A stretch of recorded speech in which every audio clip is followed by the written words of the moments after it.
আপনারা দেখছেন Dhaka Beijing express. Channel 24 ও China media গ্রুপের যৌথ আয়োজনে থাকছে চীন ও বাংলাদেশের নানা খবর। এই বিশ্বে দুর্দান্ত গতিতে এগিয়ে চলা দেশ চীন। প্রযুক্তি ও সংস্কৃতিতে ক্রমাগত বিশ্ব দরবারে ছাপ ফেলছে দেশটি। দেখছে অভিন্ন এক ভবিষ্যতের স্বপ্ন। বাংলাদেশের সাথে চীনের বন্ধুত্বের পথ চলা 5 দশকের। দুই দেশের দ্বিপাক্ষিক সম্পর্কের নানা খাতে এগিয়ে চলার গল্প বলবো আমরা, তুলে ধরব সংস্কৃতির নানা দিক। দর্শক, স্বাগত জানাচ্ছি আমি রাউজে জাবিদ ঐশী। প্রাচীন ইতিহাস, উঁচু পাহাড় আর আকাশ ছোঁয়া নীলিমায় মোড়ানো এক অঞ্চল সিচাং। দক্ষিণ পশ্চিম চীনের সিচাং স্বায়ত্তশাসিত অঞ্চল বা তিব্বত প্রাচীন ইতিহাস, সংস্কৃতি আর পরিবেশ উন্নয়নের এক অপূর্ব উদাহরণ। পৃথিবীর ছাদে অবস্থিত ইতিহাস, সংস্কৃতি ও প্রাকৃতিক সৌন্দর্যে মোড়ানো এক বিস্তীর্ণ ভূখণ্ড সিচাং। চীনের দক্ষিণ পশ্চিমে অবস্থিত এক অপার সৌন্দর্যের নাম সিচাং স্বায়ত্তশাসিত অঞ্চল, যা বিশ্বের কাছে বেশি পরিচিত তিব্বত নামে। সিচাংয়ের রাজধানী লাসা। এই শহর শুধু প্রশাসনিক নয়, সাংস্কৃতিকভাবেও তিব্বতের হৃৎপিণ্ড। আমরা আছি সিচাং স্বায়ত্তশাসিত অঞ্চলের রাজধানী লাসায়।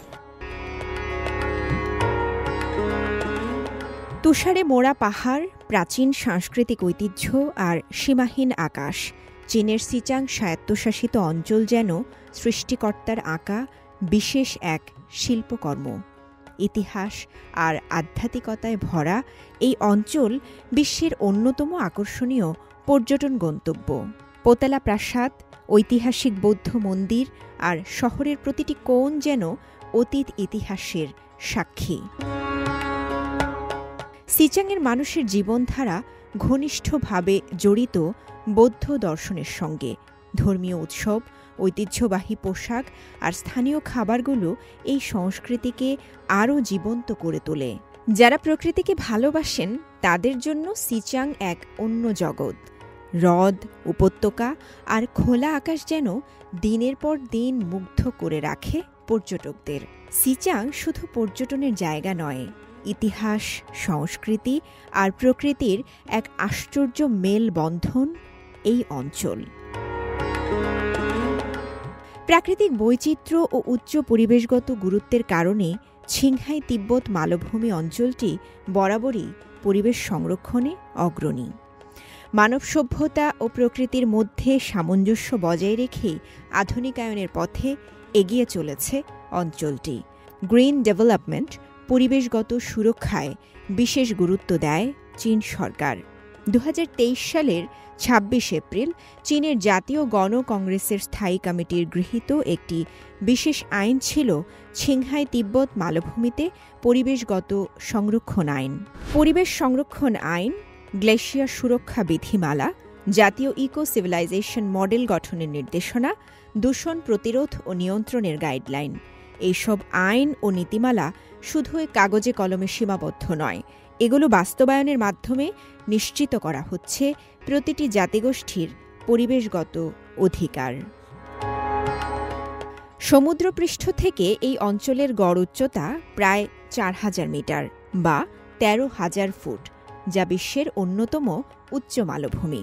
বিশুদ্ধ বাতাস, নীল আকাশ আর নির্মল প্রকৃতির জন্য সিচাংয়ের রাজধানী লাসা পরিচিত চীনের সবচেয়ে কম দূষিত শহর হিসেবে।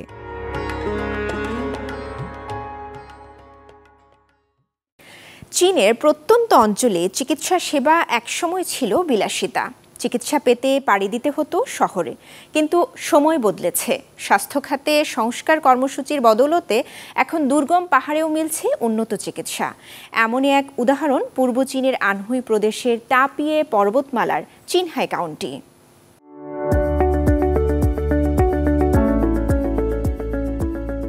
দুর্গম পাহাড় ঘেরা আনহুই প্রদেশের চিনহাই কাউন্টি। একসময় এখানকার 1/3 মানুষকে চিকিৎসার জন্য যেতে হতো বাইরের জেলায়, কিন্তু এখন সেই চিত্র বদলেছে। সাম্প্রতিক স্বাস্থ্য খাত সংস্কারের ফলে স্থানীয়ভাবে চিকিৎসা সেবা এখন অনেক বেশি সহজলভ্য হয়ে উঠেছে।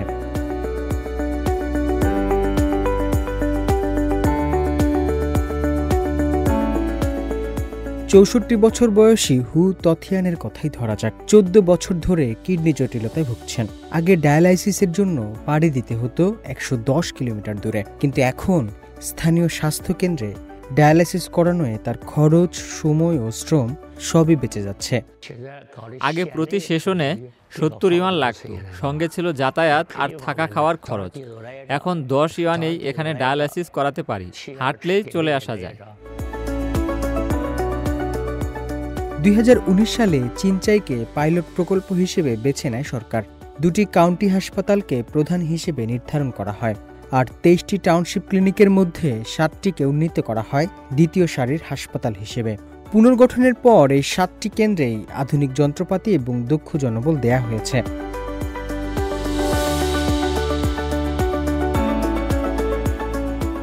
কাউন্টির ভেতরেই যাতে গুরুতর রোগের চিকিৎসা পেতে পারেন স্থানীয় বাসিন্দারা, সেজন্য চিনচাই কাউন্টিতে বাইরের বিশেষজ্ঞ চিকিৎসকদের পরামর্শ ও অস্ত্রোপচারের খরচ ফেরত দেওয়ার নীতিমালা চালু করা হয়েছে। 60 বছর বয়সী সং জুসুয়ে স্থানীয় কাউন্টি হাসপাতালে প্রাদেশিক বিশেষজ্ঞদের মাধ্যমে 2বার অস্ত্রোপচার করিয়েছেন। আমার 2টি বড় অস্ত্রোপচার হয়েছে এখানেই। কাউন্টির বাইরের হাসপাতালে করলে ছাড় দেওয়ার পরেও আমার 60,000-এরও বেশি ইউয়ান লাগতো, কিন্তু আমি স্থানীয় হাসপাতালকেই বেছে নিই। আর 2টি অস্ত্রোপচারে অর্থ ফেরতের নীতির ফলে আমার মোট খরচ হয়েছে মাত্র 7,000 ইউয়ান। স্বাস্থ্য বীমা ব্যবস্থার কার্যকর ব্যবস্থাপনায় কমেছে ঘাটতি, বেড়েছে সাশ্রয়। 8 কোটি ইউয়ানের ঘাটতি এখন রূপ নিয়েছে প্রায় 3 কোটির বৃত্তে। 2019 থেকে 2024 সালের মধ্যে চিংচাই কাউন্টি হাসপাতাল 3000-এর বেশি বিশেষজ্ঞ পরামর্শ দিয়েছে স্থানীয়দের। বীমা তহবিলে উদ্বৃত্ত থাকায় হাসপাতালটি প্রাদেশিক বিশেষজ্ঞদের ব্যয়ভার বহন করতে সক্ষম হয়েছে, যার ফলে মানসম্পন্ন চিকিৎসা সেবা পৌঁছে গেছে স্থানীয় পর্যায়ে এবং রোগীদের বাইরের হাসপাতালে যাওয়ার প্রবণতা কমে এসেছে। এখন 90% রোগী চিকিৎসা নেন এই জেলাতেই।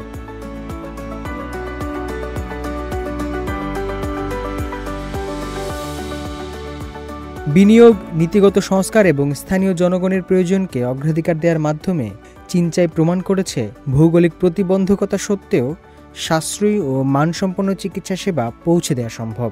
পাহাড় পেরিয়েও সেবা পৌঁছানো যায় মানুষের দোরগোড়ায়।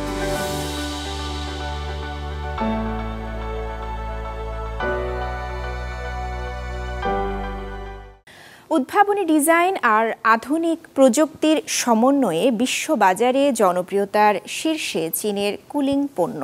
ছোট পণ্য থেকে শুরু করে বড় কাস্টমাইজড যন্ত্র রপ্তানির নতুন ঢেউয়ে সারা বিশ্বে ছড়িয়ে পড়ছে শীতলতা।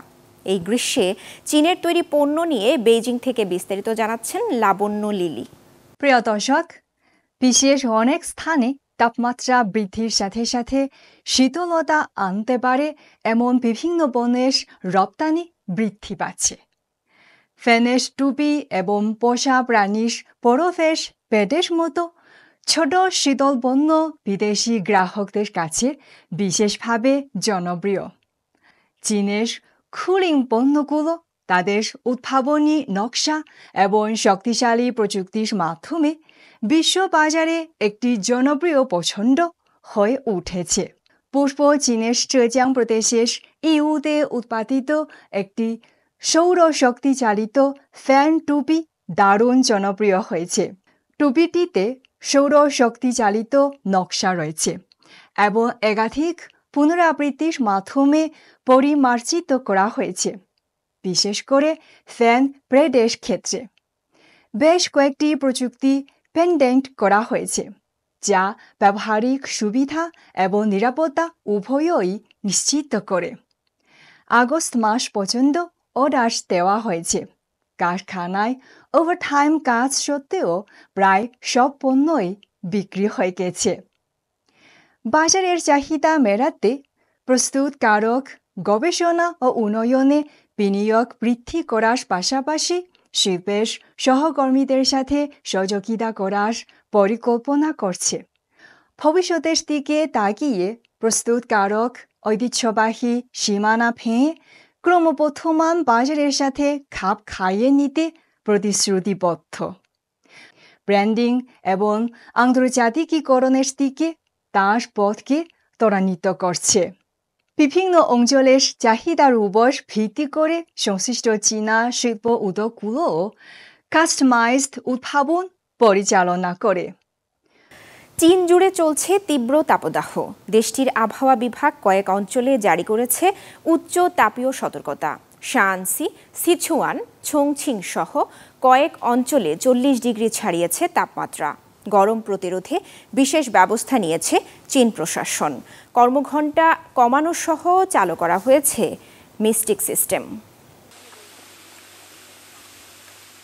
চীনের কিছু অংশে ক্রমাগত উচ্চ তাপমাত্রা অব্যাহত থাকায় বুধবার জাতীয় আবহাওয়া কেন্দ্র এনএমসি উচ্চ তাপমাত্রার সতর্কতা জারি করেছেন, যা 3 স্তরের সতর্কতা ব্যবস্থার দ্বিতীয় সর্বোচ্চ।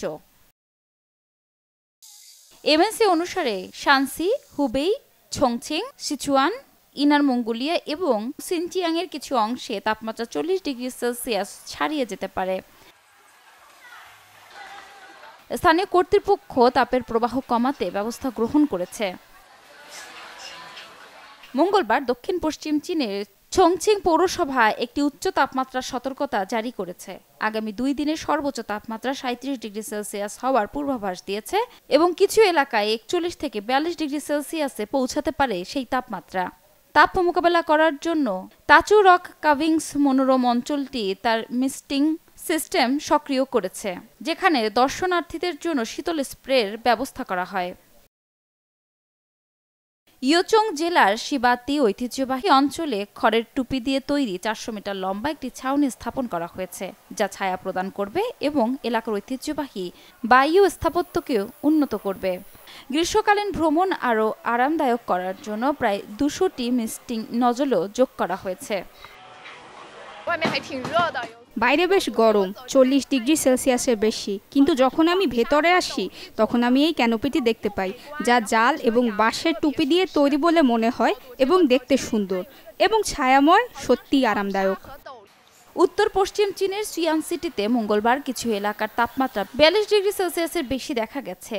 ওয়েইর স্ট্রিটে অবস্থিত শহরের সিভিল ডিফেন্স কুলিং সেন্টার, যেখানে তাপমাত্রা 25 ডিগ্রি সেলসিয়াস বজায় রাখা হয়েছে, এটি একটি জনপ্রিয় রিট্রিট হয়ে উঠেছে বর্তমানে। এটা চমৎকার। এখানে আমাদের হোমওয়ার্ক করার জন্য ডেস্ক আছে এবং উচ্চতাও ঠিক আছে। আমার নোটবুক বিছিয়ে লেখার জন্য উপযুক্ত। 400 মিটার লম্বা এই কেন্দ্রটি, যা প্রতি বছর জুনের মাঝামাঝি থেকে সেপ্টেম্বরের মাঝামাঝি পর্যন্ত খোলা থাকে, যা বিনামূল্যে পানি, টিভি এবং ওয়াইফাই প্রদান করে। টোকসুন কাউন্টিতে কমিউনিটি সেন্টারগুলি এই গরমে বয়স্ক বাসিন্দাদের জন্য মুগ ডালের স্যুপ এবং তরমুজ সরবরাহ করছে। অন্যদিকে শানশান কাউন্টিতে 12টি নতুন কুলিং রিফিল স্টেশন বিনামূল্যে কর্মীদের পানীয় জল এবং তাপ বিরোধী ওষুধ সরবরাহ করছে। আলাদা দেশ, আলাদা ভাষা, তবু যেন বাঁধা সুরের বাঁধনে, এভাবেই একসাথে গাইছেন যুক্তরাষ্ট্র ও চীনের তরুণ গায়কেরা। এমন দৃশ্যের দেখা মিলবে চীনের বেইজিংয়ে আয়োজিত চায়না ইউএস ইয়ুথ কোয়ার ফেস্টিভ্যালে। সাংস্কৃতিক বিনিময় অনুষ্ঠানে অংশ নিয়েছে 2 দেশের 30 সঙ্গীত শিল্পী। গান ছাড়াও ছাত্রছাত্রীদের কাছে তুলে ধরছে একে অপরের সংস্কৃতি ও ভাষা। এতে আরও দৃঢ় হচ্ছে দেশ দুটির বন্ধুত্ব ও সাংস্কৃতিক সম্পর্ক। চীন ও যুক্তরাষ্ট্র বাণিজ্যের মাঠে যতই প্রতিদ্বন্দ্বিতা থাকুক, তা মিলেমিশে এক হয়েছে সুরের মূর্ছনায়। আলাদা ভাষা ও জাতিসত্তাকে পেছনে ফেলে দেশ দুটির তরুণ গায়কেরা গেয়ে উঠলেন একসাথে, কণ্ঠ মেলালেন একই সুরে। বেইজিংয়ে দলীয় সঙ্গীত বা কয়ারের এক বিশেষ আয়োজনে দেখা মেলে এ দৃশ্যের। 10 থেকে 18 জুলাই চীনে এমনই আয়োজন ছিল চায়না ইউএস ইয়ুথ কোয়ার ফেস্টিভ্যালে। এই উৎসবে সঙ্গীত পরিবেশন করেন 2 দেশের 30 তরুণ শিল্পী। প্রতিযোগিতায় অংশ নেন 1000-এরও বেশি প্রতিযোগী। এই আয়োজনে আরও দৃঢ় হচ্ছে দেশ দুটির বন্ধুত্ব ও সাংস্কৃতিক সম্পর্ক। এই উৎসবে আমরা চীনাদের ম্যান্ডারিন ভাষায় গান গাইব। এজন্য 2টি চীনা গান প্রস্তুত করেছি আমরা, যার মধ্যে মলিহুয়া অর্থাৎ জেসমিন ফুল গানটি বেশ সুন্দর। আমরা একে অপরের সাথে ছবি তুলছি, হোয়াটসঅ্যাপ এবং উইচ্যাটে যুক্ত হয়ে আড্ডা দিচ্ছি। সময় খুব আনন্দে কাটছে। সত্যি এটি এক অসাধারণ অভিজ্ঞতা। ভাষা ও সংস্কৃতি কিংবা বিশ্বাসের পার্থক্য থাকা সত্ত্বেও সুরের বাঁধনে ঘুচেছে সে দূরত্ব। ভাষা, লালন পালন, সংস্কৃতি, বিশ্বাস যাই হোক না কেন, আজ আমাদের এখানে একটা মিল আছে। তা হলো যখন আমরা গান গাই, যদিও আমরা একে অপরের ভাষা বুঝি না, তবু আমরা তা অনুভব করতে পারি। আত্মা দিয়ে আমরা পরস্পরকে বুঝে নিই। গান এমন এক অদ্ভুত সৃষ্টি যা আমাদের সবাইকে যুক্ত করে এবং এক বিচিত্র অনুভূতি তৈরি করে দেয়। এদিকে চীনাদের আন্তরিকতা এবং অতিথি পরায়ণতা আমেরিকান ছাত্রদের উপর গভীরভাবে প্রভাব ফেলেছে। এখানকার বন্ধুত্বপূর্ণ পরিবেশ জয় করেছে তাদের হৃদয়। আমি চাইনিজ ভাষা শিখছি এবং এই ভাষাটাকে আমি ভালোবেসে ফেলেছি। চাইনিজ ভাষা এবং চীন দুটোই আমার অনেক প্রিয়। তারা কিভাবে একে অপরের সাথে যোগাযোগ করে তা শেখার অভিজ্ঞতাটা আমি সত্যি উপভোগ করছি। শুধু ভাষা এবং সুর দিয়েই নয়, বরং তাদের আচরণ এবং রীতিনীতিও আমাকে মুগ্ধ করেছে। এই উৎসবের মধ্য দিয়ে দুই দেশের তরুণরা তাদের সঙ্গীতের মাধ্যমে একে অপরকে বুঝতে এবং ভালোবাসতে শিখছে। চীনা এবং আমেরিকান কিশোর কিশোরীরা একত্রে গিয়ে তাদের পারস্পরিক সম্পর্ক ও সাংস্কৃতিক বোঝাপড়া বৃদ্ধি করছে। আমরা এই পৃথিবীতে যারা জন্মেছি তারা সবাই আত্মিকভাবে ভাই বোন। একদিন রাতে আমরা মিনজিয়াং নদীতে ভ্রমণ করছিলাম, তখন সবাই মিলে গান করি। হুট করেই সবার মাঝে একটি মিল অনুভব করি। নদীর পানি যেমন এক সাগর থেকে অন্য সাগরে যুক্ত থাকে, তেমনিভাবে আমরা যেন সবাই পরস্পরের সাথে যুক্ত। এমন কিছু আমেরিকায় থাকাকালীন কখনো অনুভব করিনি। সঙ্গীতের মাধ্যমে আরও দৃঢ় হবে চীন এবং আমেরিকার বন্ধুত্ব, যা নতুন প্রজন্মের মধ্যে দৃষ্টান্ত স্থাপন করবে, এমনটাই আশা আয়োজকদের। ঢাকা বেজিং এক্সপ্রেস আজ এই পর্যন্তই। চীন ও বাংলাদেশের দ্বিপাক্ষিক সম্পর্ক এবং নানা ঘটনা প্রবাহ নিয়ে আবার দেখা হবে পরবর্তী পর্বে, একই দিনে একই সময়ে, চ্যানেল 24-এ।